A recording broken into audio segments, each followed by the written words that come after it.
আসসালামু আলাইকুম। তো যারা প্রেজেন্ট আছেন আজকের সেশনে, তো আমি যেটা দেখতে পাচ্ছি 5 জনের মতো আছে। তো 10টা বেজে গেছে। তো আজকে আমি আমার আজকের ক্লাসটা শুরু করতে যাচ্ছি। তো ফার্স্টে আমার ইন্ট্রোডাকশন দিয়ে নিই। আমি Shahid Mohammad Chowdhury, Dhaka national medical college, বর্তমানে 4th ইয়ারে করছি, সেশন 2017-18। তো আজকে যে টপিকটা নিয়ে আমি ডিসকাস করব সেটা হচ্ছে গিয়ে বোনস। কয়জন আছে? 9 জন। শুরু করা যাক নাকি? আমি শুরু করি, এরপরে যদি কেউ জয়েন দেয়।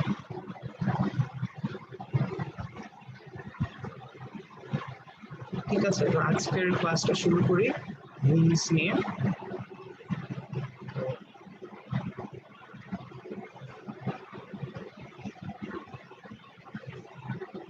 আচ্ছা, পার্টিসিপেন্টদের কেউ যদি বলেন আমাকে কি শোনা যাচ্ছে ঠিক মতো? জি হ্যালো, আমাকে শোনা যাচ্ছে? জি ভাইয়া শোনা যাচ্ছে। জি ভাইয়া। স্লাইড দেখা যাচ্ছে? জি হ্যালো, ভাইয়া দেখা যাচ্ছে। Thank you. তো বোনস নিয়ে যদি বলি,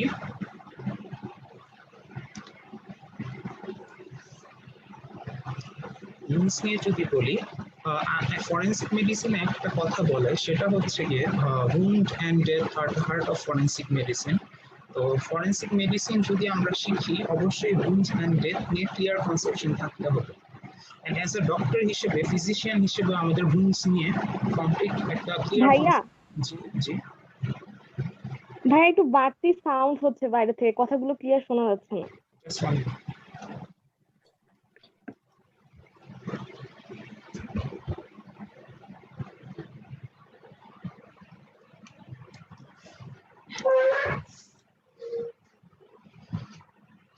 জি, এখন ঠিক আছে?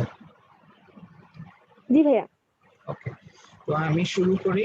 তো wounds আসলে ফরেনসিক মেডিসিনে অনেক ইম্পর্টেন্ট একটা চ্যাপ্টার wounds, এন্ড প্রফে যেটা হয় যে মনে করো 60-70% কোয়েশ্চেনই থাকে wounds থেকে। মানে টিচাররা, এক্সটার্নালরা বা ইন্টারনালরা যেভাবেই হোক যে কোনো কোয়েশ্চেন থেকে wound বা ডেথে তারা যাবে, wound ডেথ অটোপসি এগুলোতে তারা যাবে যেভাবেই হোক। তো যাই হোক, আজকে wound নিয়ে প্রথম যে ক্লাসটা, এখানে আমি কিছু আলোচনা করব। তো শুরু করি। প্রথমে হচ্ছে wounds এর definition. Wounds may be defined as any solution or disruption of the anatomical continuity of any of the tissues of living body, both external and internal, irrespective of breach of continuity of skin. তো তো আমরা সবাই জানি forensic medicine, community মেডিসিনের maximum জিনিস অনেকটা মুখস্থ বা মনে রাখতে হয়, তা কিন্তু বুঝে মনে রাখলে জিনিসটা সহজ হয়। তো উইন্ডের আমি যে ডেফিনেশন দিলাম, এখানে কয়েকটা জিনিস আসলে লক্ষ্য করতে হবে, যে মানে কিওয়ার্ডস এগুলো, any solution or disruption. Solution মানে জিনিসটা নষ্ট হয়ে গেছে, ডিসরাপশন মানে হচ্ছে কোনো ব্যাঘাত ঘটা। তো একটা লিভিং বডির যে কোনো টিস্যু, সেটা এক্সটার্নাল হোক ইন্টারনাল হোক, সেটার অ্যানাটমিক্যাল কন্টিনিউটি বলতে হচ্ছে নর্মাল। মানে কি, আমরা জানি যে অ্যানাটমি কি নিয়ে ডিল করে, বডির স্ট্রাকচার নিয়ে। তো অ্যানাটমিটাকে এখানে নর্মাল হিসেবে সিগনিফাই বা বোঝানো হয়েছে। অ্যানাটমিক্যাল কন্টিনিউটি যদি কোনো সলিউশন বা ডিসরাপশন হয়, আমাদের বডির যে কোনো টিস্যু, লিভিং বডির যে কোনো টিস্যু, এক্সটার্নালি হোক ইন্টারনালি হোক, স্কিনের কন্টিনিউটি ব্রিচ হবে কি হবে না সেটা ম্যাটার না, এরকম যে কোনো ডিসরাপশন আর ডিসকন্টিনিউটি যদি হয়, তাহলে ওটাকে wound বলে। তো এখানে যেটা একটা কোয়েশ্চেন করে, সেটা হচ্ছে গিয়ে irrespective of breach of continuity of skin বলতে কি বোঝো। যেমন আমাদের সাধারণ কনসেপ্ট কি বলে, যে আমরা যদি কোনো আঘাত বা ক্ষত, যেটাকে wound বলছি, সেটা আমাদের চোখে কি ভাসে, যে কোনো স্কিনের উপরে কাটা ছেড়ে আছে, রক্ত বের হচ্ছে, মানে কি স্কিনের ড্যামেজ ছাড়া আমরা কিন্তু কোনো wound আসলে চিন্তা করতে পারি না। কিন্তু একটা wound আছে, যেটা হচ্ছে গিয়ে স্কিন ইনট্যাক্ট থাকে, কিন্তু দেখা যাবে কোনো না কোনো breach of continuity of skin আছে, কোনো ব্রিচ অফ কন্টিনিউটি স্কিন নাই কিন্তু ইনজুরি আছে। এরকম একটা উন্ডের নাম কি তোমরা বলতে পারো? তোমাদের তো মেবি 3rd ইয়ারের ক্লাস শুরু হয়েছে, কেউ কি বলতে পারবা? এনিওয়ান?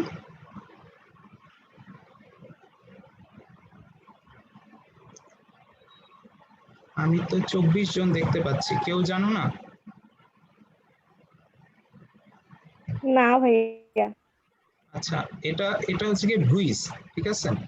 তো ব্রুইজ যেটা হয় সেটা হচ্ছে, ব্রুইজটা হচ্ছে আমাদের বডিতে কোনো জায়গায় যদি ব্লান্ট ইম্প্যাক্ট হয়, ব্লান্ট ফোর্স দিয়ে ইম্প্যাক্ট করা হয়, তাহলে বডির নিচে যে আন্ডারলাইন যে ব্লাড ভেসেল আছে সেগুলো রাপচার হয়ে যায়। তারপরে ওখান থেকে ব্লাড ভেসেল থেকে বের হয় যেটাকে বলে এক্সট্রাভাসেশন অফ ব্লাড। ওই ব্লাডটা স্কিনের নিচে জমা হয়ে লাল হয়ে যায়, ওইটাকে বলে ব্রুইজ। পরে যদিও কালার চেঞ্জ হয়। ধরো তোমরা অনেকেই দেখেছো যে সাপোজ আমরা কোনো স্কিনে যদি আঘাত করি তাহলে দেখবা যে স্কিনটা ঠিক থাকে কিন্তু ভিতরে লাল লাল হয়ে যায়, ওটাই হচ্ছে ব্রুইজ। তো লাস্টে যে একটা কথা যে irrespective of breach of continuity of skin, এটা বলতে এই জিনিসটাকেই বোঝানো হচ্ছে যে ব্রুইজ যেটা স্কিনের কন্টিনিউইটি ব্রিচ করে না কিন্তু ভিতরে কোনো না কোনো টিস্যুর অ্যানাটমিক্যাল কন্টিনিউইটি ডিসরাপশন হচ্ছে, ঠিক আছে? তো একবারে যেটা বলি সেটা হচ্ছে wound may be defined as any solution or disruption of the anatomical continuity of any of the tissues of living body, both external or internal, irrespective of breach of continuity of skin. আচ্ছা, তোমরা কি বুঝেছো? জি ভাইয়া। আচ্ছা, তাহলে পরের স্লাইডে যাই।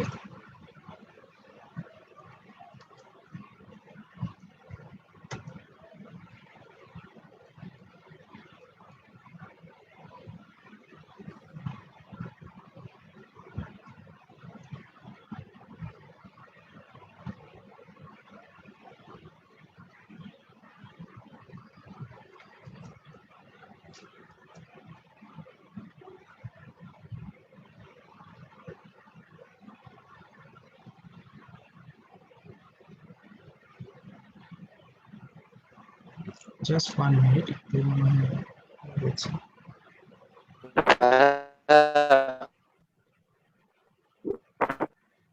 হ্যালো,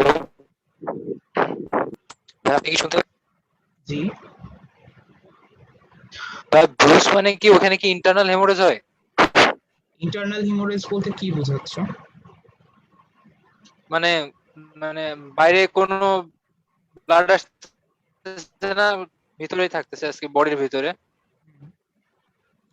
বাইরে কোনো ব্লাড আসছে না, বডির ভিতরেই থাকছে। এক মিনিট, আমি তো সাইডটা দিই তারপরে মানে যেটা বললেন আর কি যে লাল লাল হয়ে যায় পরে কালার চেঞ্জ হয়, এটা কি আসলে মানে ইন্টারনাল হেমোরেজ টাইপের? আসলে ইন্টারনাল হিমোরেজ বলতে অ্যাকচুয়ালি যেটা বোঝায় সেটা হচ্ছে কোনো অর্গানের ভিতরে, ঠিক আছে, কোনো হলো ক্যাভিটির ভিতরে যদি কোনো হিমোরেজ হয় বা টিস্যুর ভিতরে হিমোরেজ হয় যেটা টিস্যু পাস করে না সেটাকে বলে ইন্টারনাল হিমোরেজ। তো এটাকে এক সেন্সে ইন্টারনাল হিমোরেজ বলতে পারো, মানে যেটা আসলে বডি থেকে বের হয় না, ভিতরে সাস্টেইন করে, এক সেন্স ইন্টারনাল হিমোরেজ বলা যায়। এই তবে ইন্টারনাল হিমোরেজ বলতে যেই টার্মটা অ্যাকচুয়ালি বোঝায় সেটা হচ্ছে সাপোজ কোনো অর্গান সিস্টেম যেটা, সেটার ভিতরে যখন কোনো হিমোরেজ হতে থাকে যেটা বাইরে থেকে দেখা যায় না, তো হল অর্গানও বাইরে থেকে দেখা যায় না, তো যেগুলো অ্যাকচুয়ালি বুঝে যে গাট হিমোরেজ বা রেসপিরেটরি ট্র্যাক্টে যদি কোনো হিমোরেজ হয়। আর এখানে কিন্তু ইন্টারনাল হিমোরেজ এই জন্যই বলা হচ্ছে না, কারণ হচ্ছে এটা তো কোনো মানে অর্গান সিস্টেম না, এটা একটা টিস্যু, মাসেল একটা টিস্যু, ঠিক আছে?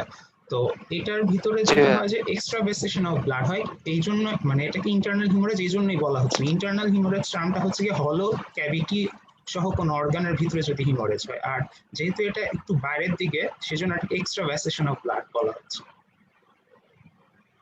থ্যাংক ইউ ভাই, ঠিক আছে। আচ্ছা, স্লাইড কি দেখা যাচ্ছে? জি ভাইয়া।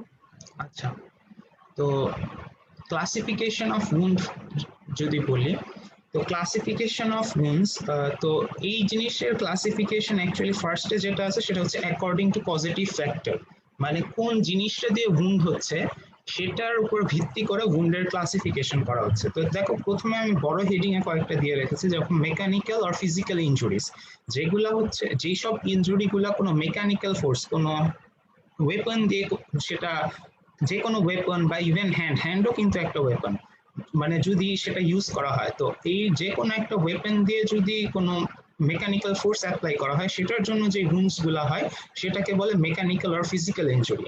আরেকটা আছে থার্মাল ইনজুরি। থার্মাল ইনজুরি হচ্ছে বেসিক্যালি যেটা টেম্পারেচার নিয়ে ডিল করে, সেটা হিট হতে পারে, কোল্ড হতে পারে। কোল্ডের জন্য কিছু ইনজুরি হয়, হিটের জন্য হয়, সেটা আমি বলবো, জাস্ট আগে ব্রড হেডিং এ বলে নিচ্ছি। এরপর হচ্ছে কেমিক্যাল ইনজুরি। কেমিক্যাল ইনজুরি মানে কোনো কেমিক্যাল দিয়ে হবে, এটা বুঝাই যাচ্ছে। মিচেলেনিয়াস এর মধ্যে আছে যেমন ধরো তোমরা ইলেকট্রিসিটি দিয়ে, লাইটনিং দিয়ে, এক্স রে, রেডিয়া, এগুলা দিয়ে। তো প্রথমেই যেটা আমি বলি সেটা হচ্ছে মেকানিক্যাল আর ফিজিক্যাল ইনজুরি, যেটাকে ক্লাসিফাই করা হয়েছে আবার এভাবে according to the nature of the weapon. ঠিক আছে, তো ওয়েপনের নেচার অনুযায়ী, তো যদি ব্লান্ট ফোর্স বা ব্লান্ট ওয়েপন দিয়ে ইম্প্যাক্ট করা হয় বা আঘাত করা হয়, তাহলে যেই ইনজুরি গুলো হয় এগুলো হচ্ছে অ্যাব্রেশন, কনটিউশন, ল্যাসেরেশন, ফ্র্যাকচার এন্ড ডিসলোকেশন। এগুলোর ডিটেলসে কোনটা বলতে কি বুঝে সেগুলোর ডিটেলসে আমরা পরে আলোচনা করবো, আগে নামগুলো শিখে নিই। তারপর হচ্ছে due to sharp force. Sharp ফোর্সের মধ্যে আছে inside wound, chop wound, stab wounds, যেগুলো আর কি শার্প কাটিং ওয়েপন দিয়ে, শার্প কাটিং বা শার্প পয়েন্টেড ওয়েপন দিয়ে যেসব উন্ডস হয়। আরেকটা হচ্ছে firearm wound. Firearm উন্ডের মধ্যে আছে একটা হচ্ছে গিয়ে যেটা বুলেটস, সেগুলোকে ইন জেনারেল বলতেছে ফায়ার আর্ম উন্ড, আর যেটা বম্ব সেটাকে বলতেছে ব্লাস্ট ইনজুরিজ। এগুলো সবগুলা নিয়ে ডিটেলস পড়তে হবে সামনে, আমরা সামনে সেগুলো পড়বো। তো এরপরে যেটা আছে থার্মাল ইনজুরি। থার্মাল ইনজুরি দুইটা কারণে, অতিরিক্ত গরম বা অতিরিক্ত ঠান্ডার জন্য হতে পারে। এটা বলা আছে due to cold, due to heat. তো কোল্ডের জন্য কি হয়, ফ্রস্ট বাইট হয়। Frost bite, trench foot, immersion foot. তা আমি হালকা একটু আইডিয়া দিয়ে রাখি তোমাদের। ফ্রস্ট বাইটটা হচ্ছে মানে শীতে যখন এক্সট্রিম লো টেম্পারেচার থাকে, তখন যেটা হয় যে আমাদের বডির কিছু এক্সপোজড এরিয়া, সেখানে টিস্যুতে যে পানিগুলো আছে সেগুলো হার্ডেন হয়ে যায়। তো তখন দেখা যায় যে ওই টিস্যুটাও হার্ড হয়ে যায়, সেটাকে বলে ফ্রস্ট বাইট। যেমন এটা হতে পারে আমাদের এয়ার লোবিউল হতে পারে, তারপরে হচ্ছে জয়েন্টস গুলা হতে পারে, মানে ওখানে পানিগুলা ঠান্ডায় জমে যায়, তো আলটিমেটলি টিস্যুটা হার্ডেন্ড হয়ে যায়। আরেকটা আছে ফ্রেঞ্চ ফুড। ফ্রেঞ্চ ফুড যেটা, সেটা হচ্ছে গিয়ে, ফ্রেঞ্চ ফুড বলতে বেসিক্যালি ফ্রেঞ্চ কথাটা মানে হচ্ছে গিয়ে কোনো খাদ বা যেটাকে বলে যে খনন করা হয়েছে এরকম কোনো জায়গায়। এটা বেসিক্যালি ধরো সোলজার্স যেমন ব্যারাকে থাকে, তো ওখানে যেটা হয় যে পানির মধ্যে পানিটা স্যাঁতস্যাঁতে বা ময়েস্ট থাকে, তো ওটার মধ্যে যদি প্রলংড এক্সপোজার অফ হিট থাকে তখন পায়ের মধ্যে এক ধরনের ইনজুরি হয়, ওটা বলতে বলে ফ্রেঞ্চ ফুড। আর ইমার্শন ফুড হচ্ছে পাটা যদি অনেকক্ষণ ঠান্ডা পানির মধ্যে রেখে, তোমরা যদি পা ঠান্ডা পানির মধ্যে অনেকক্ষণ রাখতে পারো তাহলে দেখবা যে একরকম উন্ড হবে, সেটা হচ্ছে ইমার্শন ফুড। তো যাই হোক, ট্রেঞ্চ ফুড যেটা, সেটা হচ্ছে বেসিক্যালি ময়েস্ট ওয়াটার যেটা সয়েলের সাথে আছে, মানে অ্যাবজর্ব হয়ে আছে, সেটার সাথে কন্ট্যাক্টে যেটা হয় সেটা হচ্ছে ট্রেঞ্চ ফুড। আর ইমার্শন ফুড হচ্ছে সিম্পল পানি, ঠান্ডা পানির মধ্যে পা যদি ডুবে থাকে। এটাই বেসিক্যালি হয় হচ্ছে গিয়ে সি ডাইভার্স যারা, তাদের এটা হয়। Due to hit. হিটের দুই রকমের ইনজুরি হয়, একটা হচ্ছে বার্নস আর একটা হচ্ছে গিয়ে স্ক্যাল্ড। তো বার্নস আর স্ক্যাল্ড, বার্নস যেটা হয় এটা হয় হচ্ছে গিয়ে ড্রাই হিট। ড্রাই হিট বলতে যেটা আমরা বলি সেটা হচ্ছে আগুন, আগুন দিয়ে যেটা হবে সেটা হচ্ছে বার্ন। আর ময়েস্ট হিট যেমন ধরো গরম পানি বা কোনো, মানে গরম পানি বা কোনো তুমি যদি বলো যে any source of hot liquid, সেটা যদি আমাদের বডিতে পড়ে তখন যেটা হয় সেটাকে বলে স্ক্যাল্ড। তো এগুলা নিয়ে ডিটেলস সামনে পড়বা। তো এখন আপাতত এগুলো মুখস্থই করতে হবে। অ্যান্ড ক্লাসিফিকেশন অফ উন্ডটা কিন্তু অনেক ইম্পর্টেন্ট, কারণ এটা প্রায়ই রিটেনে আসে। আর তার আগে আমি যেটা বলেছিলাম যে ডেফিনেশন, এইটা তো মাস্ট, কারণ এটা তুমি যদি ভুল করো মনে করবা যে তুমি ফেল করে এসে পড়ছো। ঠিক আছে, মানে এই জিনিসটা পারতেই হবে, উন্ডসের ডেফিনেশন, ক্লাসিফিকেশন অবশ্যই রিটেনে আসে। আচ্ছা, তারপরে আমি আসি কিছু ডেফিনেশন আছে। এটা হচ্ছে ইনজুরি, অ্যাসল্ট, ব্যাটারি, হার্ট। তো ইনজুরি কি? An injury is any harm, whatever illegally caused to any person in body, mind, reputation or property. ঠিক আছে, তো তোমরা যারা আছো wound, কেউ বলো তো যে wound যেটা, সেটা wound আর ইনজুরি শুনতে কি একই জিনিস বুঝায় না? কেউ একজন বলো। ভাইয়া উন্ডের ক্ষেত্রে তো শুধু বডিটা প্রিফার করতেছে, কিন্তু ইনজুরিতে তো বডি, মাইন্ড, রেপুটেশন, প্রপার্টি সবগুলোকে ইন্ডিকেট করবে না? আচ্ছা, এটাকে একটু এক্সপ্লেইন করতে পারবা? ভাইয়া এইটুকুই জানি খালি। মুখস্থ বললা নাকি? না, মানে ওখানে কি তো স্যার যা বডির বলছে তাই এক্সটার্নাল, বললা? হ্যাঁ। আচ্ছা, তো যাই হোক, হ্যাঁ ঠিক আছে, কিন্তু বুঝছো নাকি বুঝলাম না। তো যাই হোক, আমি এক্সপ্লেন করে দিই। ইনজুরি হচ্ছে গিয়ে উন্ডস ইনজুরির মধ্যেই পড়ে। যেমন আমি ধরো কাউকে আঘাত করলাম শরীরে, সে তখন যেটা বলে ওটা উন্ড এবং ইনজুরি। কিন্তু সাপোজ আমি কাউকে গালি দিলাম, ঠিক আছে, সেটা হচ্ছে গিয়ে মাইন্ড, মানে যেটা তার সেলফ রেসপেক্ট, আত্মসম্মানকে নষ্ট করে, বা কারোর উপর এটাকে বলে মাইন্ড, হ্যাঁ, মনস্তাত্ত্বিক। তাহলে এটা কি উন্ড হবে? এটা উন্ড হবে না, কিন্তু এটা ইনজুরির মধ্যে পড়বে। আবার রেপুটেশন, রেপুটেশন ধরো তুমি কারোর উপরে ফলস এলিগেশন দিলা, ঠিক আছে, সে এই কাজটা করেনি, তাও তুমি বললে যে সে এই খারাপ কাজটা করছে, এটা বোধ তুমি তার ফার্স্টে রেপুটেশনেও দিয়েছো, মাইন্ডেও দিয়েছো। তো এটা ইনজুরি, কিন্তু এটা কিন্তু উন্ডের মধ্যে পড়ে না। আর প্রপার্টি তো বুঝতেছই, যে সম্পদের মধ্যে যদি কোনো ইয়া করা হয়, আঘাত করা হয়, বা মানে সেটা যদি নষ্ট করে দেয়, ওটাও ইনজুরির মধ্যে পড়ে। তো ইনজুরি এই ডেফিনেশনটা অবশ্যই করতে হবে। অ্যাকচুয়ালি আজকে যে টপিকগুলো পড়াচ্ছি এগুলো সবগুলাই অনেক অনেক ইম্পর্টেন্ট। তুমি মনে করো প্রফের বোর্ডে ম্যাক্সিমাম সময় যেটা হয় যে অনেকে যখন কেউ একদম পারে না তখন এই কোয়েশ্চেন গুলো জিজ্ঞেস করা হয়, যে সেভ করা যায়, সেভ করানোর জন্য। এরপরে ইনজুরি ইজ, তো যেটা হোক, ইনজুরি হচ্ছে an injury is any harm whatever illegally caused to any person in body, mind, reputation or property.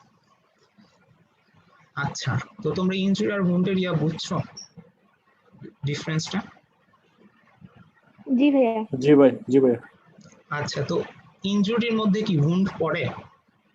মানে কাউকে যদি wounded করি তাকে কি ইনজুর্ড করেছেন? জি। আর যদি কাউকে, সব ইনজুরি কি আবার wound হয়? না ভাইয়া। না ভাইয়া। না ভাইয়া, শুধু বডি রিলেটেড এরপরে আসি অ্যাসল্টে। তো অ্যাসল্ট যদি মানে সোজা বাংলায় বলি, সেটা হচ্ছে গিয়ে কাউকে তুমি ধরো থ্রেট করলা, তার ক্ষতি করবা, মানে ফিজিক্যাল ক্ষতি, হ্যাঁ, সেটা মেরে ফেলবা বা আঘাত করবা, এরকম কোনো থ্রেট দিলা, অথবা কারো বডিতে, এই যে একটা জিনিস দেখো, হস্টাইল ম্যানারে, হস্টাইল মানে হচ্ছে কি বিরোধপূর্ণ ভাবে যদি কোনো ফোর্স অ্যাপ্লাই করতে অ্যাটেম্পট, না অ্যাটেম্পট করো নাই, অ্যাটেম্পট মানে এরকম কোনো ইয়াদেল, সাপোজ তুমি কাউকে একটা ঘুষি মারার উদ্যত হলা কিন্তু মারো নাই, ঠিক আছে। তো একটা হচ্ছে অফার অফ থ্রেট, আর একটা হচ্ছে attempt to apply force on the body of another in a hostile manner, এটাকে বলে অ্যাসল্ট। মানে আমি যদি কাউকে কোনো হুমকি দেই কোনো ক্ষতি করার, অথবা কারো উপরে মানে অযাচিত ভাবে কাউকে কোনো হস্টাইল ম্যানারে কারোর উপরে কোনো আঘাত করার চেষ্টা করি, সেটাকে বলে অ্যাসল্ট। তো এখানে একটা জিনিস জিজ্ঞেস করে যে ধরো দুইটা ছেলে বন্ধু আর কি, হ্যাঁ, তো একজন আরেকজনের কলার ধরে টান দিল, ঠিক আছে, তো এটা কি অ্যাসল্ট হবে? এমনি টান দিল, অ্যাসল্ট হবে?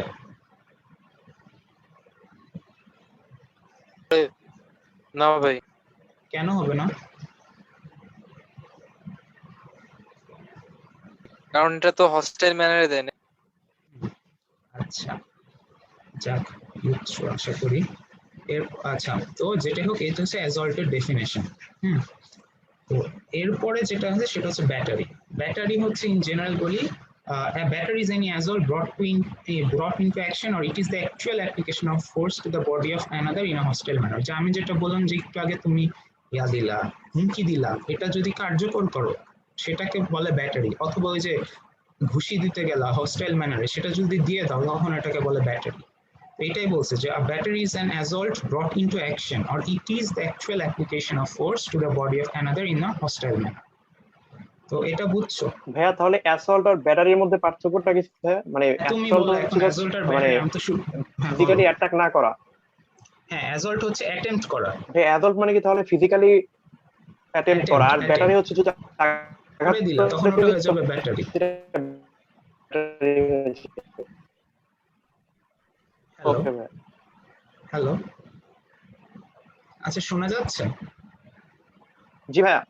আচ্ছা, তো তুমি যেটা জি ভাইয়া, বলে শোনা যাচ্ছে। আচ্ছা, তো অ্যাকচুয়ালি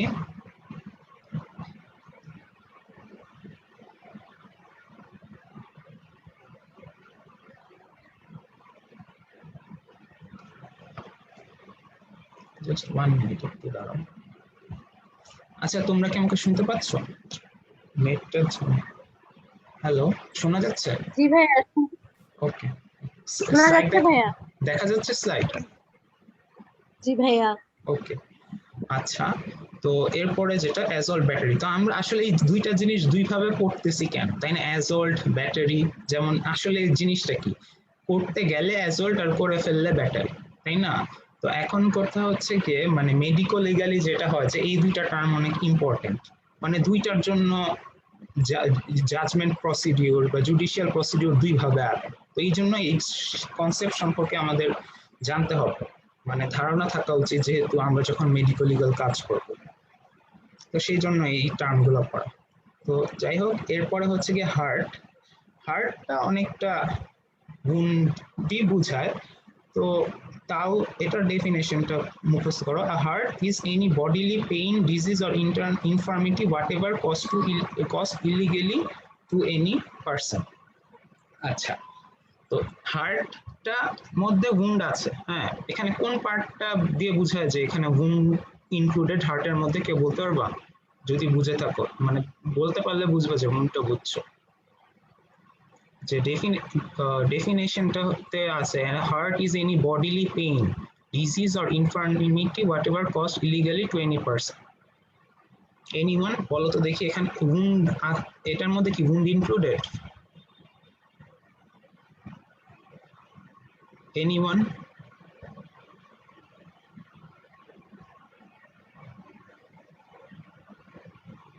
এনিওয়ান এর মধ্যে কি wound included?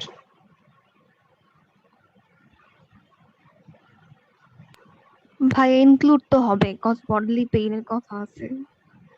আচ্ছা, তো এটার মধ্যে আরো দুই একটা জিনিস যোগ হয়েছে, সেগুলা কি বলতে পারবো, বা ওগুলা কেন আলাদাভাবে আরেকটা ডেফিনেশনে দেওয়া ফেলা হয়েছে?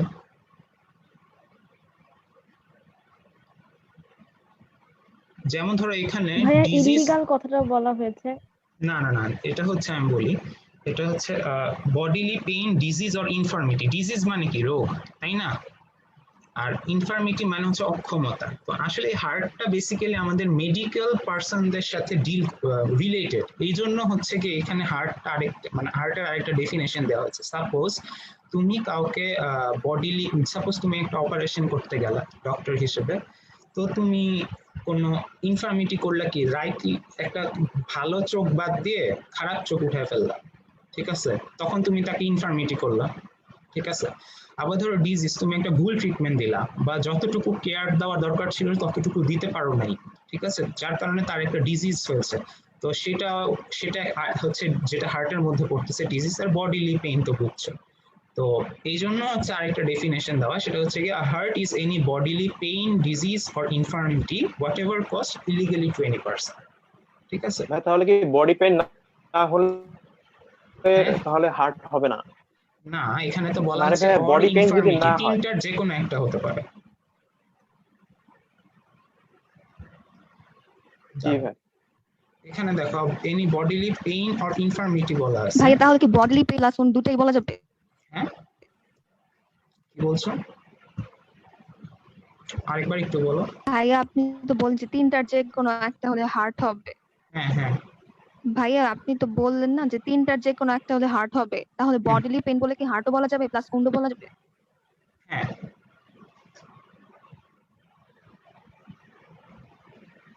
বডিলি পেইন হলে হার্টও বলা যাবে, উন্ডও বলা যাবে, বডিলি পেইন হলে ইনজুরিও বলা যাবে, বুঝছো। ওকে ভাই। কিন্তু ডিজিজ হলে কিন্তু ইনজুরি বলা যাবে না, আবার ডিজিজ হলে উন্ড বলা যাবে না, ডিজিজ হলে হার্টই বলতে হবে, ঠিক আছে। ইনফার্মিটি হলেও হার্ট বলতে হবে না, ইনফার্মিটি হলে ইনজুরি বলতে পারো, উন্ডও বলতে পারো, হার্টও। আমি যেটা বললাম, তো এই জন্যই বললাম যে হার্ট কেন আমরা আলাদা করে শিখছি, অ্যাকচুয়ালি এটা সামনে বুঝবা, সিম্পল হার্ট, প্রিভিয়াস হার্ট বলতে কি বোঝায়। অ্যাকচুয়ালি হার্ট ওয়ার্ডটা আমাদের মেডিকো লিগাল ওয়ার্ড আর কি, মানে এটা আমাদের মেডিকেল পার্সনদের সাথে অনেকটা রিলেটেড, এই জন্য আরেকটা টার্ম ডিফাইন করা, ফরেনসিক মেডিসিন, ঠিক আছে, বুঝতে পারছো?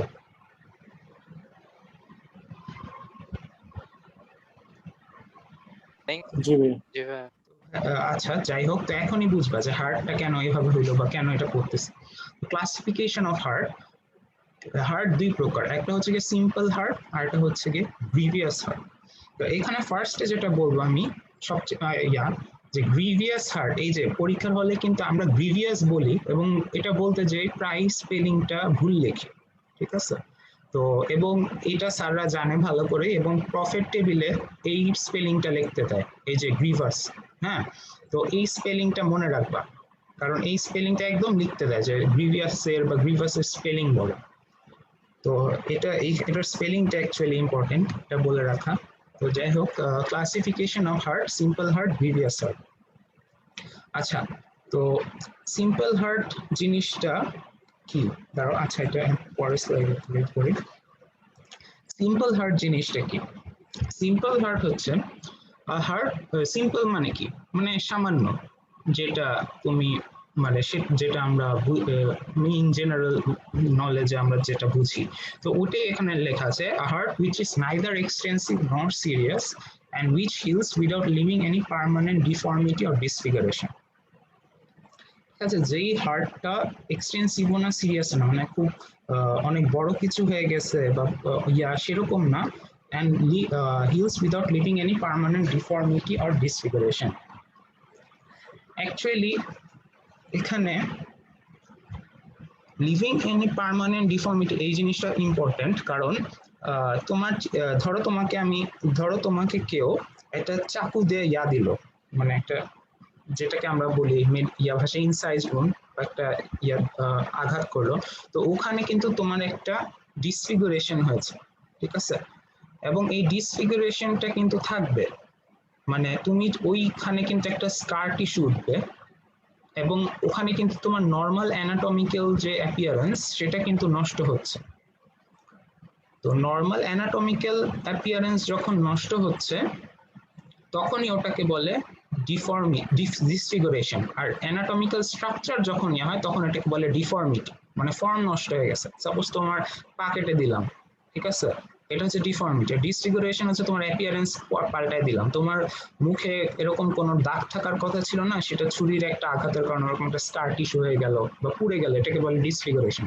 তো এর কোনোটাই যেখানে হবে না সেটা হচ্ছে গিয়ে সিম্পল হার্ট, ঠিক আছে? আর গ্রিভাস হার্টের একদম জাস্ট অপোজিট, এই সবগুলাই থাকবে, এক্সটেন্সিভ, সিরিয়াস, পার্মানেন্ট ডিফর্মিটি থাকবে, ডিসফিগুরেশন থাকবে, সেটাই গ্রিভিয়াস হার্ট। তো সিম্পল হার্ট আর গ্রিভিয়াস হার্টের ডেফিনেশন একদম মুখস্থ করবা। আর আরেকটা যেটা, সেটা হচ্ছে সিম্পল হার্টের ডেফিনেশনটা কিন্তু পাওয়া যায় না, এটা হচ্ছে একটা বই পাওয়া যায়, সেটা হচ্ছে পারিকে পাওয়া যায়। অ্যান্ড আমার এখানে হয়তো আমার কলেজের ন্যাশনালেরও অনেক স্টুডেন্ট আছে, তাদের জন্যই বলতেছি, অথবা অন্যান্য মেডিকেলেও এটা হচ্ছে পারিকে পাওয়া যায় এবং অনেক টিচার এই ডেফিনেশনটা জানতে চায়, বোথ সিম্পল হার্ট এবং গ্রিভিয়াস হার্টের এই যে এই ডেফিনেশনটা। তো সামনে আগাই, এরপরে আরো কিছু কথা ডিরেক্টিভস দিব, কারণ এই simple heart, grievous heart, criteria of grievous heart, এগুলো সবগুলোই আসলে খুবই ইম্পর্টেন্ট কফের জন্য, এবং এটা নিয়ে অনেক মানে স্যাররাও অনেক বেশি কশাস, সবাইকে মানে ইনভ্যারিয়েবলি ধরতে পছন্দ করে। তো যাই হোক, points or criteria of grievous heart.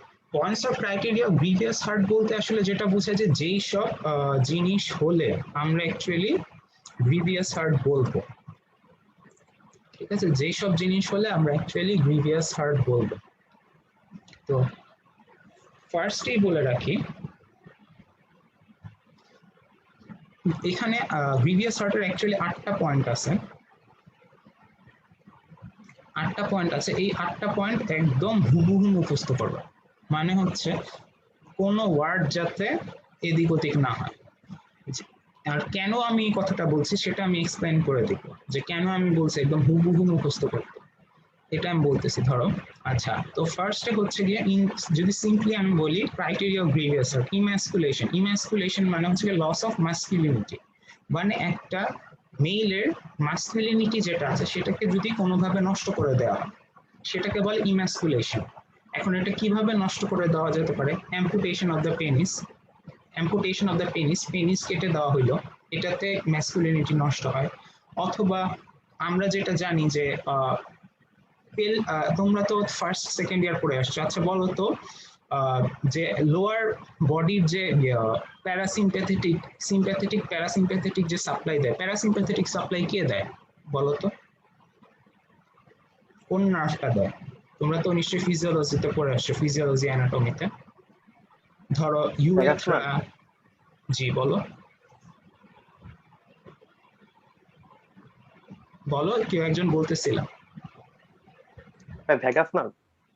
আরে না, ভেগাস নার্ভ কেন হবে? ভেগাস নার্ভ, ভেগাস নার্ভ কোনটা? কি বলো শুনি, ইউরেন্ডাল কোনটা? ইউরেন্ডাল ইউ- নার্ভ কি? ইউরেথ্রা না, আচ্ছা এখানে কয়েকটা নার্ভ আছে, একটা হচ্ছে বলতেছি গিয়ে pelvic pudendal nerve. Splanchnic nerve. আমি বলি pelvic splanchnic nerve, personal number 2 3 4। Pelvic splanchnic নার্ভের নাম শুনছো?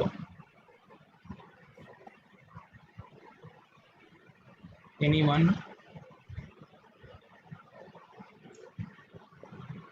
বলো, উত্তর দাও, হ্যাঁ। সমস্যা নেই। শুনছো? ভাইয়া। ওটা কোন কোন জায়গায় সাপ্লাই দেয়? জি ভাইয়া, জি ভাইয়া, নাম্বার 2 3 4 আচ্ছা, নাম্বার 2 3 4। কয়েকটা অর্গান বলতে প্রস্থেটিক পারবা? ইউরেথ্রা আর হচ্ছে ইসের আচ্ছা, ওটাই দেয়। তারপর যাই হোক, ইন জেনারেল যদি আমরা বলি যে মানে অত তো ডিফাইন, আমি অত তো বলা যায় না, তুমি আইডিয়া রাখতে পারো যে ইউরিনারি সিস্টেমের লোয়ার পার্ট, জেনিটাল সিস্টেমের লোয়ার পার্ট, তারপরে জিআইটি সিস্টেমের লোয়ার পার্ট, এখানে যে মাসেল গুলো আছে সবগুলো maximum pelvic splanchnic nerve supply দেয়, প্যারাসিম্প্যাথেটিক। আর সিম্প্যাথেটিক তো গ্যাংলিয়া দিয়ে হয়, সেটা না।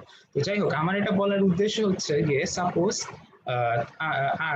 এই পেলভিক স্প্ল্যাঙ্কনিক নার্ভটাকে যদি ড্যামেজ করে দাও যে কোনো ভাবে, ধরো কারো আইলিয়াক বোনের মধ্যে আঘাত করা হয়েছে বা কোনো না কোনো ভাবে ওই নার্ভটাকে ড্যামেজ করে দেওয়া হয়েছে, তাহলে আচ্ছা বলো তো, ছেলেরা কয়জন আসছো দেখি? ছেলে আসো না? বলো তো, ছেলে আসো নাকি কোনো? বনে তো ইউরিনারি ব্লাডার ভাইয়া। আরে ওটা বলতেছি না, দাঁড়াও শোনো। ছেলে, জি ভাইয়া। আচ্ছা দেখি একজন উত্তর দাও। হ্যাঁ, তো যেটা বলতেছিলাম, ইরেকশনের জন্য কোনটা দায়ী, কোন সিস্টেম দায়ী, আর ইজাকুলেশনের জন্য কোনটা দায়ী? মানে পড়ছো না সিম্প্যাথেটিক প্যারাসিম্প্যাথেটিক এর ডিফারেন্স পড়ছো না? ইরেকশনের জন্য কোনটা দায়ী আর ইজাকুলেশনের জন্য কোনটা দায়ী? সিম্প্যাথেটিক কোনটা করে আর প্যারাসিম্প্যাথেটিক কোনটা করে? জি ভাইয়া, বল। একটু হ্যাঁ, জোরে বলো। Ejaculation ejaculation, parasympathetic, erection sympathetic. না ইরেকশন না সিম্প্যাথেটিক না না না, আর ইজাকুলেশন প্যারাসিম্প্যাথেটিক। ইজাকুলেশন প্যারাসিম্প্যাথেটিক না, অ্যাকচুয়ালি না। ইরেকশন হচ্ছে প্যারাসিম্প্যাথেটিক আর ইজাকুলেশন হচ্ছে সিম্প্যাথেটিক।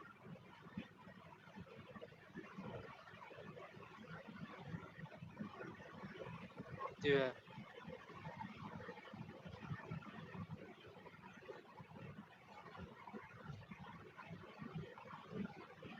তো যাই হোক, ওখানে যদি প্যারাসিম্প্যাথেটিকটা ড্যামেজ করে দেওয়া হয়, এই ইরেকশন বা ইজাকুলেশন বলো, একটা ধরো আমি একটু মনে করলাম ইজাকুলেশন,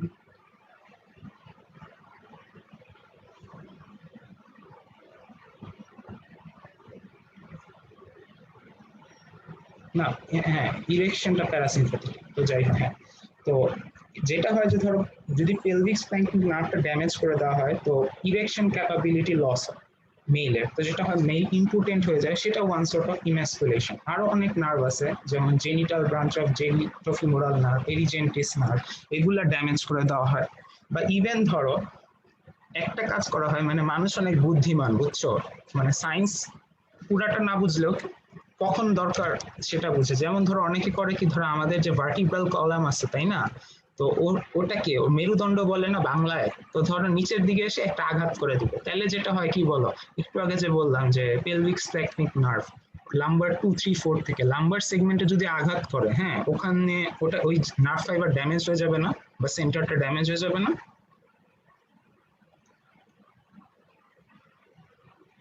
বুঝতে পারছো? অ্যান্সার দিও, যদি পারো অ্যান্সার দিও।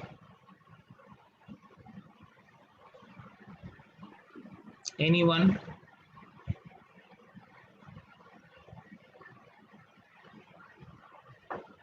আচ্ছা, যাই হোক, আগাই। তো যাই হোক, ইমেজ ওখানে যদি না ভাই আঘাত, বুঝি নাই।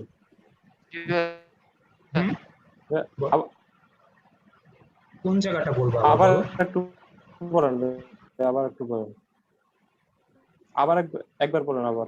কেন নাটের ড্যামেজ হয়? যেটা বলছি যে ধরো তোমরা লাম্বার ভার্টিব্রা পড়ছো না? লাম্বার ভার্টিব্রা, লাম্বার ভার্টিব্রা পড়ছো? হ্যালো, অ্যান্সার দিতে হবে, তা নাহলে বুঝবো কেমন? জি ভাই। আচ্ছা, লাম্বার ভার্টিব্রার ভিতরে কি জি ভাই। থাকে না? লাম্বার সেগমেন্ট থাকে না স্পাইনাল কর্ডের?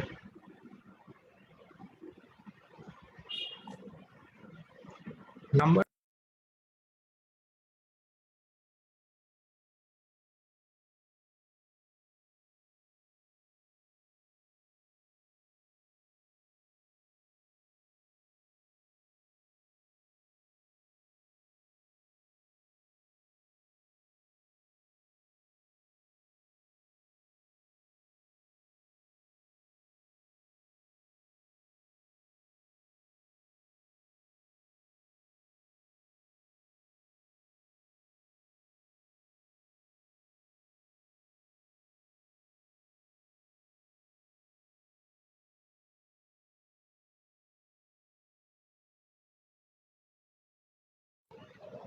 হ্যাঁ, শোনা যায়? শোনা যায় আমাকে?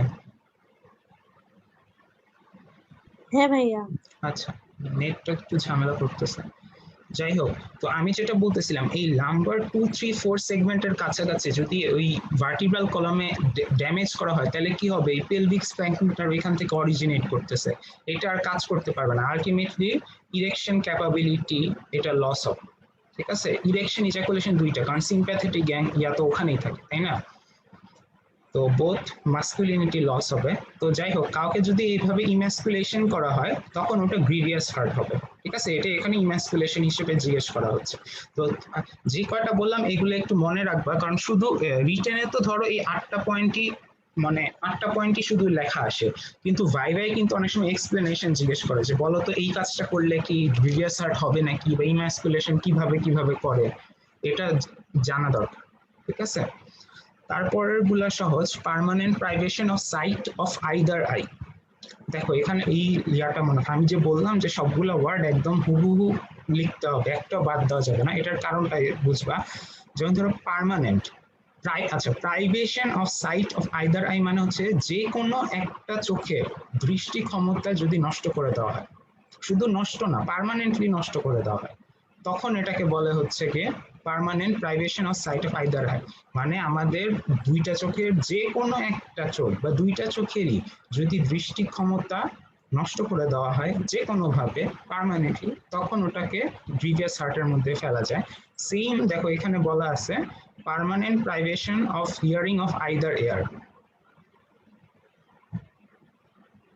Permanent privation of hearing of either ear মানে আমাদের শ্রবণ ক্ষমতা বা শোনার ক্ষমতা যদি পার্মানেন্টলি যে কোনো একটা কান বা দুইটা কানেরই যদি নষ্ট করে দেওয়া হয়, যেমন এখানে আছে যে অনেক সময় অনেক জায়গায় করে, মানে কি আউট অফ হস্টিলিটি, মানে এনমিটি বা হস্টিলিটির কারণে দেখা যায় যে এক দলের মানুষ আরেক মানুষকে তার ধর কানের মধ্যে গরম পানি ঢুকায় দিচ্ছে বা মোম ঢুকায় দিচ্ছে, বা চোখের মধ্যে যেটা হয় যে আসে না, ধরো চোখের মধ্যে অ্যাসিড ছুঁড়ে মারে। এমন তোমরা হয়তো কিছুদিন পর পর ভিট্রিওলেজ, তো চোখের মধ্যে অ্যাসিড ছুঁড়ে মারলে যেটা হয় যে চোখের ইয়াটা নষ্ট হয়, দেখতে পারে না, তখন ওটা গ্রিভিয়াস হার্টের মধ্যে পড়ে।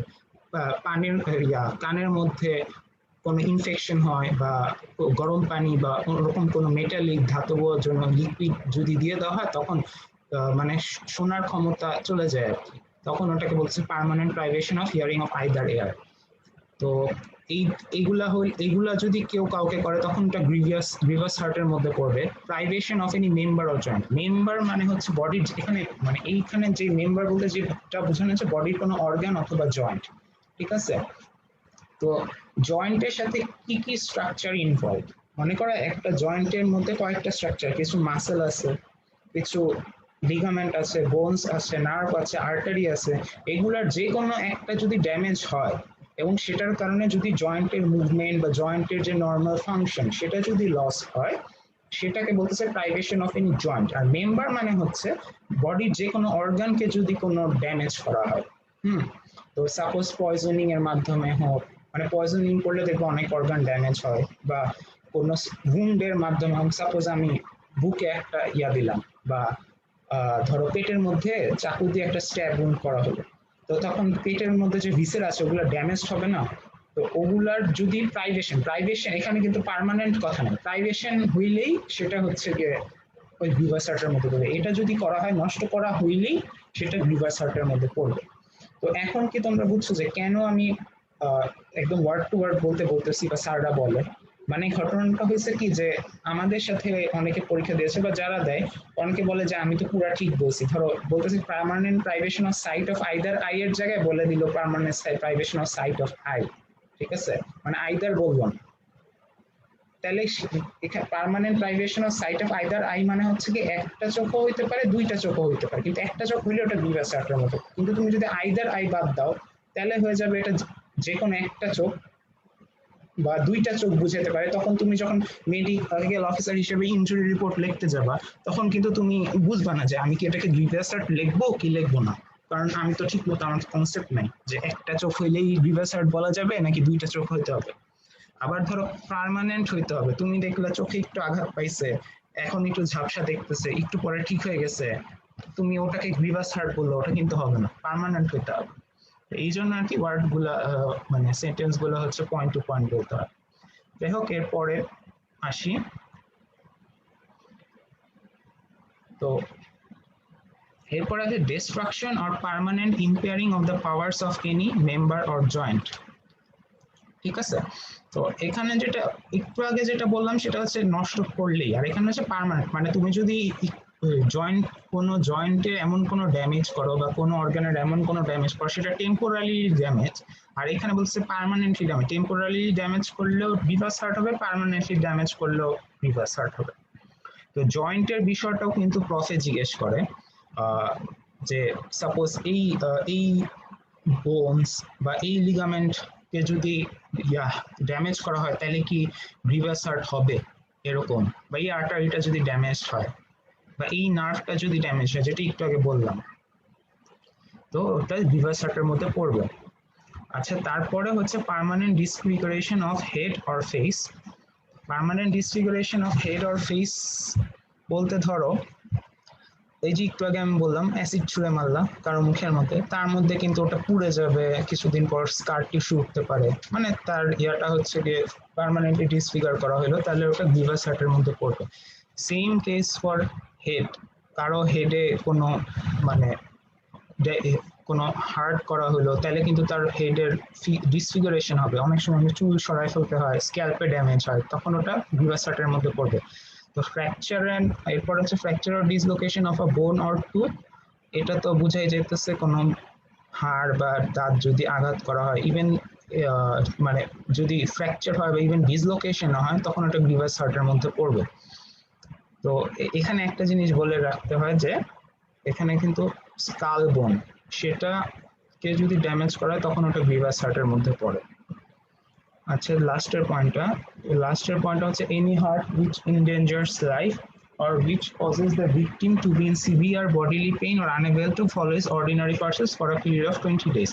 তো আমি যেটা বললাম, অনেক টিচার আছে যারা মানে এক একজনের এক একটা মাইন্ডসেট মানে আলাদা। অনেক টিচার আছে যে গ্রিভাস হার্টের ডেফিনেশন বলতে লাস্টের 8 নাম্বার পয়েন্টটা শুনতে চায়, তো তখন এটা বলতে হবে। তো এখানে দেখো একটা কথা আছে যে any heart with which endangers life। হ্যাঁ, এনি হার্ট উইথ এনডেঞ্জার্স লাইফ মানে কাউকে যদি কোনো আঘাত করে যেটা যদি তার লাইফকে এনডেঞ্জার করে, যে মানে ডক্টরদের যদি এরকম কিছু মনে হয় যে এই আঘাতটার জন্য ওই ব্যক্তির মৃত্যু হতে পারতো, বা সিভিয়ার বডিলি পেইন, প্রচুর ব্যথা, আর unable to follow his ordinary pursuits for a period of 20, মানে তার স্বাভাবিক যেসব কাজকর্ম যেমন ধরো অফিসে যাওয়া, ভাত খাওয়া, এইগুলা যদি সে অ্যাটলিস্ট 20 ডে পর্যন্ত নিজে না করতে পারে চলাফেরা, তখন এটা গ্রিভাস হার্টের মধ্যে পড়বে।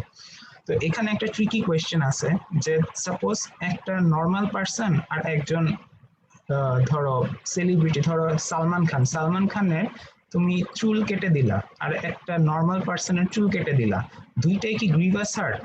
আর না হলে কোনটা গ্রিভিয়াস কোনটা গ্রিভাস না বলো, যদি কেউ পারো একজন বলো দেখি যদি বুঝো। ভাইয়া নর্মাল পার্সনের তো গ্রিভাস হার্ট হবে না, সালমান খানের ক্ষেত্রে হইতে পারে। কেন সালমান খানের ক্ষেত্রে কেন হবে আর ওর হবে না কেন?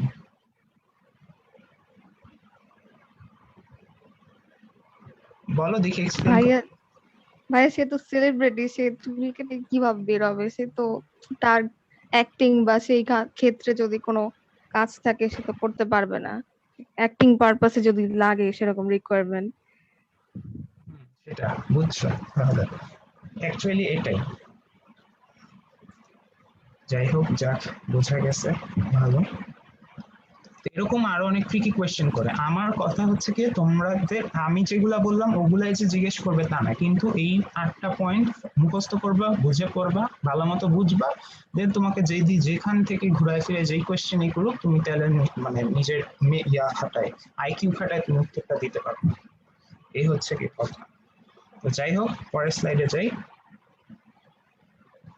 আচ্ছা, একটা স্লাইড আমার বাকি ছিল উপরে, সেটা হচ্ছে causes of death due to wound। তো causes of death due to wound যেটা একটা আছে, দুইটা ভাগ করা হয়, ইমিডিয়েট কজ, ডিলেড আর রিমোট কজ। ইমিডিয়েট কজ মানে হচ্ছে কি, যেটা বোঝাচ্ছে যে সাপোজ তুমি কাউকে কোনো মানুষকে wounded করলা, সে সাথে সাথে মরে গেল, সেটার কারণ কি কি হতে পারে। আর ডিলেড মানে হচ্ছে সে সাথে সাথে মরে নাই, কিছুদিন পর বা কিছু সময় পর মারা গেল, সেটার কারণ কি হতে পারে। অ্যাকচুয়ালি এটা হচ্ছে ইমিডিয়েট কজ বলতে উইদিন মিনিট টু আওয়ার্স বোঝায়, হ্যাঁ। আর ডিলেড আর রিমোট কজ বলতে বোঝায় হচ্ছে কি উইদিন ফিউ ডেজ, এটা হচ্ছে ডিলেড আর রিমোট কজ। তো ইমিডিয়েট কজের মধ্যে হিমোরেজ, রিফ্লেক্স ভেগাল ইনহিবিশন, শক। তো এখানে একটা কোয়েশ্চেন আছে হিমোরেজ, হ্যাঁ, কতটুকু ইন্টারনাল হিমোরেজ বা কতটুকু এক্সটার্নাল হিমোরেজ হলে একটা মানুষ মারা যায়। এক্সটার্নাল হিমোরেজ বলতে তো বুঝো, তো এক্সটার্নাল হিমোরেজ কতটুকু ব্লাড এক্সটার্নালি যদি বের হয়ে যায় বডি থেকে তাহলে একটা মানুষের মৃত্যু হয়, এটা কি কেউ বলতে পারবা?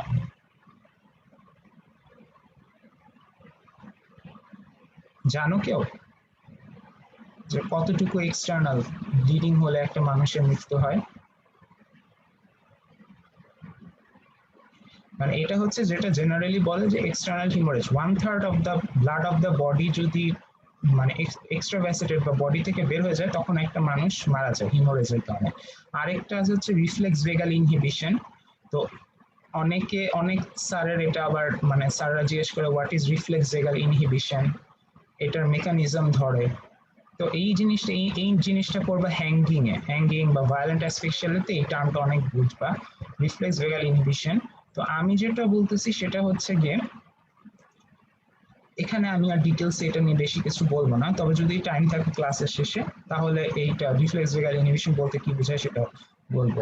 শক তো বুঝবে, পড়ে আসছো। আর কিছু আছে যেমন ধরো ইনফেকশন, গ্যাংগ্রিন। আর ইনফেকশন তো বুঝো, কেটে গেছে, ওখানে আশেপাশে থেকে কোনো মাইক্রো অর্গানিজম ইনফেকশন হয় তারপর ব্যক্তি মারা গেল, এটা হচ্ছে infection. Gangrene, necrosis, crush syndrome, neglect of injured person, thrombosis and embolism. এটা একটা ইম্পর্টেন্ট, যে air embolism, fat embolism, pulmonary embolism.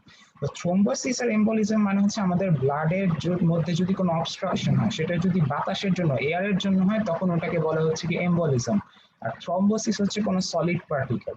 তো বাতাসের জন্য অ্যাকচুয়ালি যেটা বলে যে 100 সিসি অফ এয়ার লাগে যদি ইয়াতে ব্লাড ভেসেলে ঢুকে, তখন এম্বলিজম বা এয়ার এম্বলিজম হয়। যাই হোক, তো সামনে আগাই। অ্যাকচুয়ালি এই স্লাইডটা অনেকটা মুখস্থ নিলাম, এটা নিয়ে বেশ কিছু বলার নেই। আচ্ছা, লাস্টে হচ্ছে কি অ্যান্টিমর্টেম আর পোস্টমর্টেম মুন। এটা কিন্তু খুবই ইম্পর্টেন্ট, এবং এটা রিটেনে ভাইভাই দুইটাই ধরে। অ্যান্ড অ্যাকচুয়ালি তুমি যদি, আমি একটু বুঝায় বলবো, যদি বুঝে করতে পারো এটা তুমি মনে রাখতে পারবা, ঠিক আছে? কারণ ফরেনসিকে এত বেশি মুখস্থ যে কিছু জিনিস যদি তুমি বুঝে মনে রাখো, দেখবে যে পরীক্ষার সময় খুব ভালো হবে, মানে তোমার বুঝে অনেকটুকু অ্যান্সার দিতে পারবা। ধরো মুখস্থ করে 10 লাইন লিখতে পারতা, বুঝে অন্তত 6-7 লাইন লিখতে পারবা, তাহলে রিটেনে অন্তত মানে একটু আগায় থাকবে, এই হচ্ছে। যাই হোক, তো এখন বলি এজেস। হ্যাঁ, অ্যান্টিমর্টেম উন্ড বলতে যেটা বোঝায় সেটা হচ্ছে গিয়ে মৃত্যুর আগে যে উন্ডটা, মানে সহজ কথা বলতে যেই উন্ডের জন্য মৃত্যু হয়েছে বা মৃত্যুর আগে যে উন্ডটা করা হয়েছে সেটা হচ্ছে কি অ্যান্টিমর্টেম, আর পোস্টমর্টেম হচ্ছে মৃত্যুর পরে যে উন্ডটা করা হচ্ছে। তো এখন আমাদের অ্যাকচুয়ালি অ্যান্টিমর্টেম আর পোস্টমর্টেম উন্ডের মধ্যে কেন ডিফারেন্সটা জানতে হবে, তাই না? এখন আমরা মেডিকেলে পড়ে মনে হতে পারে এইসব কি পড়াইতেছে, অ্যান্টিমর্টেম পোস্টমর্টেম জেনে আমার কি। তো জিনিসটা হচ্ছে যে আমাদের তো অটোপসি করতে দেয় বা অনেক সময় এক্সপার্ট উইটনেস হিসেবে কোর্টে ডাকে ডক্টরদের। তো তখন তোমার নিজের অপিনিয়ন দিতে হবে যে এই উন্ডটা দেখে কি মনে হচ্ছে, এটা কি অ্যান্টিমর্টেম নাকি পোস্টমর্টেম। কারণ অনেক সময় যেটা হয় যে অনেককে মানে মেরে, মানে ধরো পয়জনিং করে মারছে, গায়ে একটা উন্ড দিয়ে দিল, মানে সহজ কথা একটা হ্যাফাজত কন্ডিশন, যে এই অথবা ফলস অ্যালিগেশনের মাধ্যমে মানুষকে করা হয়, অথবা অনেক সময় অ্যান্টিমর্টেম পোস্টমর্টেম ডিফারেন্সিয়েট করার জন্য এটা দরকার হয় অটোপসিতে।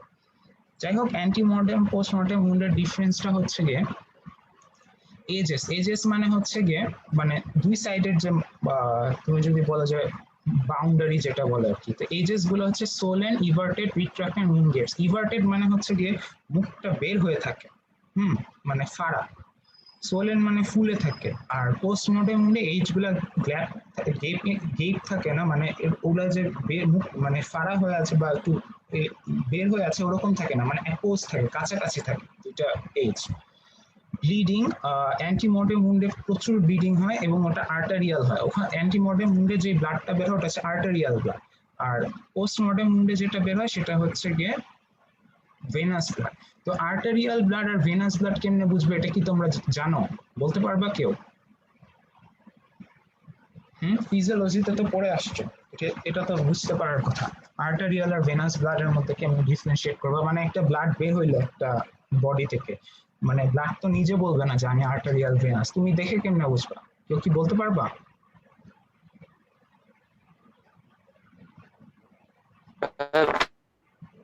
ভেনাস ব্লাডটা একটু হ্যাঁ বলো। ভেনাস ব্লাডটা একটু ডার্ক থাকবে বেশি, আর আর্টারিয়াল? আর্টেরিয়ালটা একটু মানে রেডিশ বেশি। হ্যাঁ, এটার কারণটা বলতে পারবা? জি ভাই, একটা হচ্ছে ডিঅক্সিজেনেটেড ব্লাড থাকে আর একটা হচ্ছে অক্সিজেনেটেড ব্লাড। আচ্ছা, ভালো, বলতে পারছো। এটাই। তারপরে হচ্ছে গিয়ে spotting of blood. Spotting of blood বলে মানে ব্লাড গুলো একটু মানে ওই যে দেখো না যে ছড়ায় না, দেখবা পাইপের থেকে হঠাৎ পানি দিলে ওটা মানে অনেক ড্রপস গুলা বের হইতে থাকে, মানে অনেক বেশি ভেলোসিটিতে, ওটাকে বলে স্পার্টিং অফ ব্লাড। তো অ্যান্টিমর্টেম উন্ডে স্পার্টিং অফ ব্লাড হয়, পোস্টমর্টেম উন্ডে কোনো স্পার্টিং অফ ব্লাড হয় না। এটার কারণটা হচ্ছে গিয়ে মানে ব্লাড কি দিয়ে চলে, ব্লাড ভেসেলের মাঝখান দিয়ে। তো অ্যান্টিমর্টেম উন্ডে যেটা হয় যে আঘাত হওয়ার সাথে সাথে উন্ড করার সাথে সাথে তো আর হার্ট ফাংশন বন্ধ করে না, হার্ট ওখানে পাম্প করতেই থাকে, পাম্প করতে করতে একসময় মানুষটা মারা যায়। কিন্তু এই হার্ট যেহেতু পাম্প করতে থাকে, ব্লাড ভেসেলের মধ্যে যেহেতু ফুটা হয়ে আছে বা ওপেনিং তৈরি হয়েছে, ওখান দিয়ে অনেক স্পার্টিং অফ ব্লাড হয়। কিন্তু পোস্টমর্টেম উন্ডে তো মানুষটা মারা গেছে, তো হার্ট তো পাম্প করছে, এই জন্য একদম আস্তে আস্তে বেরোয়, এটাকে বলতেছে নো স্পার্টিং অফ ব্লাড। আবার একটু আগে বললাম অ্যাবান্ডেন্ট, অ্যাবান্ডেন্ট কেন? ওই সেম জিনিস, হার্ট পাম্প করতেছে, অনেক রক্ত বের হয়, এখানে হার্ট পাম্প করতেছে না, রক্ত বের হবে না, সেম। আচ্ছা, তো এক্সট্রাভাসেশন এইখানে যেটা বলছে যে অ্যান্টিমর্টেম উন্ডে যে ব্লাড গুলা বের হয় ওগুলা আলটিমেটলি অনেক যে জমাট বেঁধে অনেক শক্ত হয়ে যায়, ওটা এত সহজে ওয়াশ করে সরানো যায় না। আর পোস্টমর্টেম উন্ডে এটা খুব ইজিলি সরিয়ে দেয়, ধুলেই সরে যায়। এটার কারণ কি বলতে পারবা কেউ, যে কেন অ্যান্টিমর্টেম উন্ডে ব্লাড গুলা হয়, মানে অনেক টাইটলি অ্যাডহেয়ার বা ক্লটটা অনেক শক্ত হয়, পোস্টমর্টেম উন্ডে কেন ক্লটটা শক্ত হয় না বা ইজিলি ওয়াশ করে দেওয়া যায়? কেউ বলো তো দেখি, একটু আগে কে বলছিল বলো তো, নাম কি? ভাই আমার নাম সুদীপ তো। আচ্ছা হ্যাঁ, বলো তো। হ্যাঁ, অ্যান্টি, এটা তো পারার কথা, তুমি যদি হ্যাঁ বলো দেখি। হ্যাঁ অ্যান্সার দাও, সমস্যা নেই। মানে কোয়াগুলেশন ফ্যাক্টর থাকে ভাই অ্যান্টিমর্টেমে, ওগুলা অ্যাক্টিভ থাকে, তখন হচ্ছে মানে ওগুলা জমাট বাঁধায় ফেলে, আর পোস্টমর্টমে তো মানুষ মারাই গেছে, তখন আর মানে কোয়াগুলেশন Exactly, ফ্যাক্টর এটাই। অ্যাক্টিভলি কাজ করতে পারে না। ঠিক আছে, খুব ভালো। তো এরপরে তো পরেরটা same, coagulation, firmly coagulated blood in wounds and tissue, no clotting, soft and friable, যেটা বলছে। আরেকটা হচ্ছে কি vital reaction, signs of vital reaction, inflammation and repair. এটা বুঝছো? এটা সেম জিনিস, জিনিসটা হচ্ছে কি যেহেতু বডিটার সাথে সাথে ডেড হয় না, ওখানে ভাইটাল রিঅ্যাকশন বা ইনফ্লামেশন রিপেয়ারের একটা মেকানিজম চালু হয়, যেটা পোস্টমর্টেমে চালু থাকে না। এটা অ্যাকচুয়ালি হিস্টোপ্যাথোলজিতে এটা নর্মাল নেক আইসাইট এটা বোঝা যায় না, ওখান থেকে যদি স্পেসিমেন না হয় তখন জিনিসটা বোঝা যায়, ওটা হচ্ছে কি ল্যাবরেটরির কাজ, তাই আমাদের ডিফারেন্সটা জেনে রাখা ভালো। এনজাইম হিস্টোকেমিস্ট্রি সে সেম জিনিস, যেহেতু বডিটা অন দ্য প্রসেস অফ ডেথে আছে, পুরোপুরি ডেথ না, তো এখানে এনজাইমেটিক অ্যাক্টিভিটি দেখা যায়, কিন্তু পোস্টমর্টেম উন্ডে এনজাইমেটিক অ্যাক্টিভিটি দেখা যায় না। তো এই হচ্ছে গিয়ে অ্যান্টিমর্টেম আর পোস্টমর্টেম উন্ডের ডিফারেন্স। তো এখন আমি যেটা করি সেটা হচ্ছে, আমি যে বলছিলাম যে রিফ্লেক্স ভেগাল ইনহিবিশন, সেটা একটু বুঝাই দেবো, কারণ এটা হচ্ছে অনেক স্যার ধরে, এবং তুমি যদি এটা বলতে পারো তোমাদেরকেও এটাতে বেশি নাম্বার দেয়, কারণ জেনারেলি মানুষ এটা বুঝে না যে রিফ্লেক্স ভেগাল ইনহিবিশন মানে। রিফ্লেক্স ভেগাল ইনহিবিশন এই টার্মটা অনেকবার পড়বা। রিফ্লেক্স ভেগাল ইনহিবিশন হচ্ছে, সাপোজ আমাদের যে ক্যারোটিড শীট পড়ছো না, ক্যারোটিড শীট পড়ছো তোমরা? ক্যারোটিড শীট এটা কই থাকে? যে নেকে, হেড নেকে। হ্যাঁ, তো ক্যারোটিড শীটের ভিতরে ক্যারোটিড বডি থাকে, ঠিক আছে? তো ক্যারোটিড বডি বা ব্যারোরিসেপ্টর থাকে। তো যেটা হয় তোমরা ব্যারোরিসেপ্টর রিফ্লেক্স মেকানিজম পড়ছো না ফিজিওলজিতে? জি। ব্যারোরিসেপ্টর রিফ্লেক্স মেকানিজম, তো ওটাতে কি হয়, যদি হঠাৎ প্রেসার বাড়ে তখন ব্যারোরিসেপ্টর স্টিমুলেট হয়, ব্যারোরিসেপ্টর স্টিমুলেটেড হয়ে মাঝখানে যে গ্লসোফেরিঞ্জিয়াল হেরিংস এগুলা দিয়ে ভ্যাসোমোটর সেন্টার ইম্পালস যায়, ভ্যাসোমোটর সেন্টার তখন হার্টকে ইনহিবিট করে, ফোর্স অফ কন্ট্রাকশন, তারপরে হচ্ছে গিয়ে কার্ডিয়াক আউটপুট এগুলো সব কমে যায়, ঠিক আছে? মানে কার্ডিও ইনহিবিটরি। আর এটা এই যে ভ্যাসোমোটর সেন্টারটা কোন নার্ভটা দিয়ে করে হচ্ছে কি ভ্যাগাস নার্ভ দিয়ে, ঠিক আছে? হার্টকে কন্ট্রোল করা যেটা। তো যে তখন যেটা হয় যে কিছু কিছু উন্ডের কজ, যেমন ধরো হ্যাঙ্গিং, স্ট্র্যাঙ্গুলেশন বা এগুলাতে যেটা হয়, বা নিউরোজেনিক শক, এগুলাতে যেটা হয় হঠাৎ করে ওই স্পেসিফিক সাইটে ক্যারোটিড শীতের ওইখানে ব্লাড প্রেশার বাড়ে এবং ব্যারোরিসেপ্টর গুলা স্টিমুলেট হয়। সাপোজ আমি কারো গলায় চাপ দিলাম, ওখানে ব্লাড ওই এরিয়াটাতে ব্লাড ভেসেলের প্রেশারটা বেড়ে যাবে, তখন পুরো মেকানিজমটা হবে এবং আলটিমেটলি ভ্যাগাস নার্ভের মাধ্যমে হার্টকে একদম ইনহিবিট করে দেবে, হার্ট পাম্প করা বন্ধ করে দেবে, এবং হার্ট পাম্প করা বন্ধ করলে কিন্তু মানুষ মারা যায়, ঠিক আছে? তো এটাকে বলতেছে রিফ্লেক্স ভেগাল ইনহিবিশন। এটা যে বললাম causes of death due to wound, এটা হচ্ছে রিফ্লেক্স ভেগাল ইনহিবিশন, ঠিক আছে? এটা অনেক সময় ধরে। এই হচ্ছে গিয়ে কথা। তো যাই হোক, আজকে এতটুকুই। তোমাদের কোনো কোয়েশ্চেন আছে? কোনোটা বুঝো নাই বা কিছু যদি জানতে চাও বলতে পারো।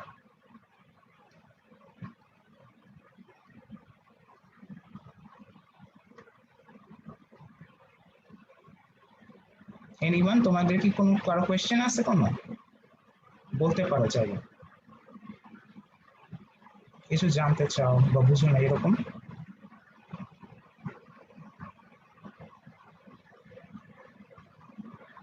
অ্যান্সার দাও, বুঝবো না তো। এনিওয়ান বলো, বলো কি?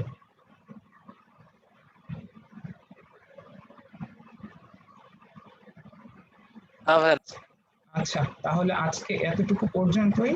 সামনে যদি আমি পরের ক্লাসটা নিব সময় মতো, ঠিক আছে? উইন্সের। তো আজকে এতটুকুই। সবাইকে আল্লাহ হাফেজ, আসসালামু আলাইকুম।